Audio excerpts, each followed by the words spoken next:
Religion et société du XIIIe au XVe siècle. Alors la réforme grégorienne a profondément marqué la vie religieuse. Le quotidien des fidèles est bien encadré par les clercs sous le contrôle des évêques et des archidiacres. Et la religion chrétienne est désormais bien intériorisée, intégrée au fonctionnement mental des individus à travers la transmission de valeurs, de normes, de rituels qui rythment la vie. En 1274, le Second Concile de Lyon fixe le nombre de sacrements qui accompagnent l'existence des chrétiens à 7. Le premier est bien sûr le baptême par le prêtre, qui lave l'âme du péché originel et qui marque l'entrée dans la communauté chrétienne. Il est suivi de la confirmation dès 7 ans. Elle exprime l'adhésion au christianisme et elle est administrée par l'évêque lors de ses visites pastorales. L'importance de l'Eucharistie a été confirmée au quatrième concile de Latran en 1215, avec la proclamation de la présence réelle du corps et du sang du Christ, et Thomas d'Aquin, dans sa célèbre somme théologique, célèbre l'élévation de l'hostie à la fin de la messe. Le quatrième sacrement est la confession, ou sacrement de pénitence, obligatoire au moins une fois par an. Le cinquième est le mariage, reconnu comme un sacrement depuis 1215 et le concile de Latran. Il devient du coup une cérémonie publique et solennelle. L'incontinence contre nature, c'est-à-dire l'homosexualité, est condamnée. En revanche, l'interdit des liens de parenté est ramené de 7 à 4 degrés canoniques afin qu'il soit mieux respecté, que son exécution pose moins de problèmes. Il faut y rajouter l'extrême onction, qui est un sacrement célébré par le prêtre avec une huile bénite au seuil de la mort. Et l'ordination, qui est destinée à ceux qui décident d'entrer en religion, d'appartenir à l'ordre des clercs. Pour les fidèles ordinaires, outre ces sacrements, l'essentiel consiste à assister à la messe et à connaître par cœur les prières fondamentales, le Notre Père, Pater Noster, le Credo et l'Ave Maria, avec les sortes de la dévotion à la Vierge Marie. Il faut noter qu'une lente évolution permet de passer de la croyance en des feux purgatoires terribles au purgatoire, c'est-à-dire un lieu qui accueille la majorité des âmes en peine afin d'expier leurs péchés. Et sa durée varie selon la nature des péchés et elle peut surtout être réduite par de bonnes actions, des prières aux défunts ou ce qu'on appelle les suffrages, une forme de rachat de ces péchés. Les ordres mendiants qui apparaissent au XIIIe siècle présentent une nouvelle forme de prédication. Ils se définissent par la pauvreté, puisque leurs membres font vœu de ne rien posséder, d'où le recours à l'aumône, et également par leur prêche. Leur parole hisse l'oratoire à des sommets et s'adaptent aux différentes catégories sociales en ville, où ils sont particulièrement utiles avec la pauvreté qui se développe. Mais ils se heurtent à la jalousie du clergé paroissial. Leur rapport à l'argent est finalement assez ambigu, puisqu'ils finissent par élaborer toute une théologie du rachat des peines par l'aumône. Au XIIIe siècle se développe également une répression accrue vis-à-vis des hérétiques par le clergé. L'hérésie se définit d'abord par une critique de la médiation du clergé, par une volonté d'avoir un rapport plus direct à Dieu. À Lyon, un marchand, Pierre Valdès, fonde une fraternité de pauvres.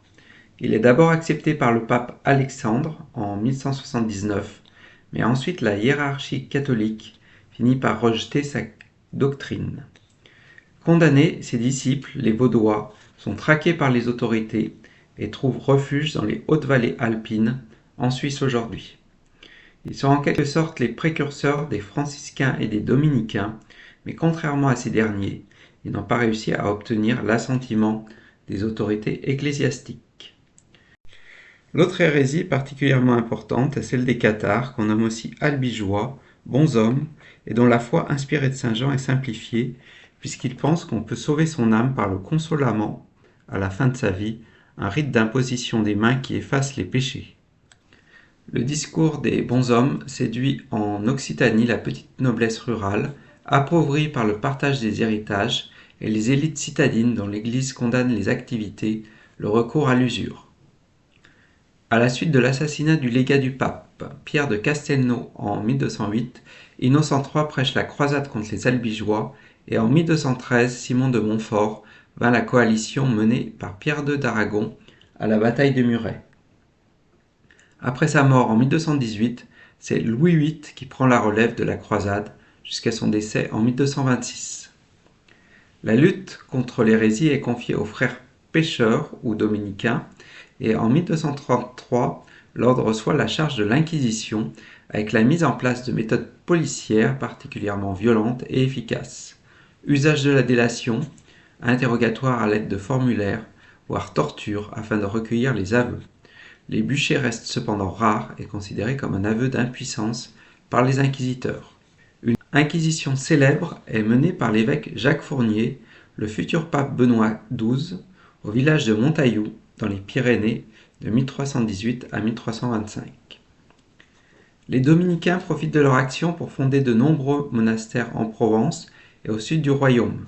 Une prédication moins violente se développe au milieu du XIIIe siècle. La pénitence perd son caractère public et la doctrine économique s'assouplit. Le prix du marché est finalement accepté par l'Église. Du coup, les bases sociales de l'hérésie, la bourgeoisie urbaine, la petite noblesse, s'effritent.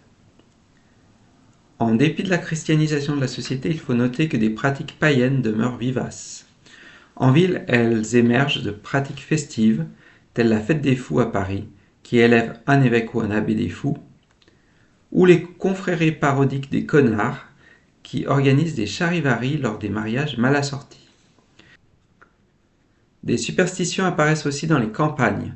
On peut citer par exemple à Villars-les-Dombes, près de Lyon, une dévotion à un lévrier, Saint Généphore, tué par erreur par son maître, après avoir sauvé son fils attaqué par des serpents.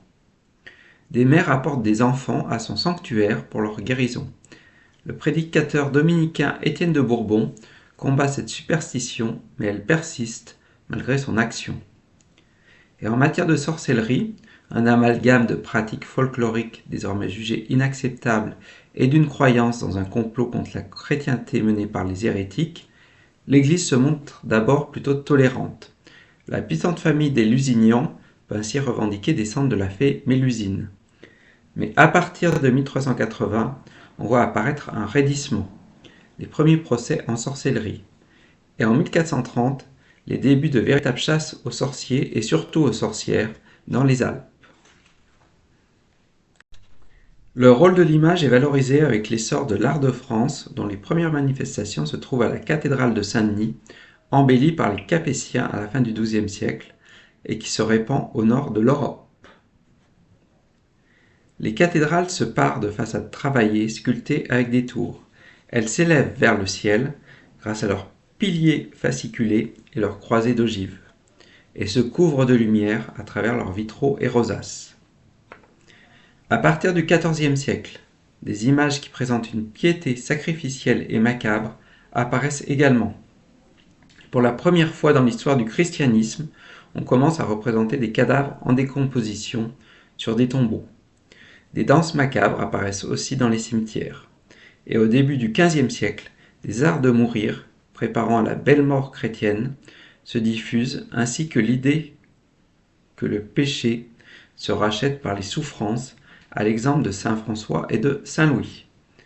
Il faut cependant noter que le macabre n'invite pas au désespoir, mais au mépris du monde ou de toutes les vanités, dans une perspective de vie éternelle. Dieu s'incarne en effet dans la figure du Christ fait homme, comme un Dieu d'amour, et des images paisibles, pleines de fraîcheur, du salut, dominent en réalité les peintures religieuses des manuscrits et des retables.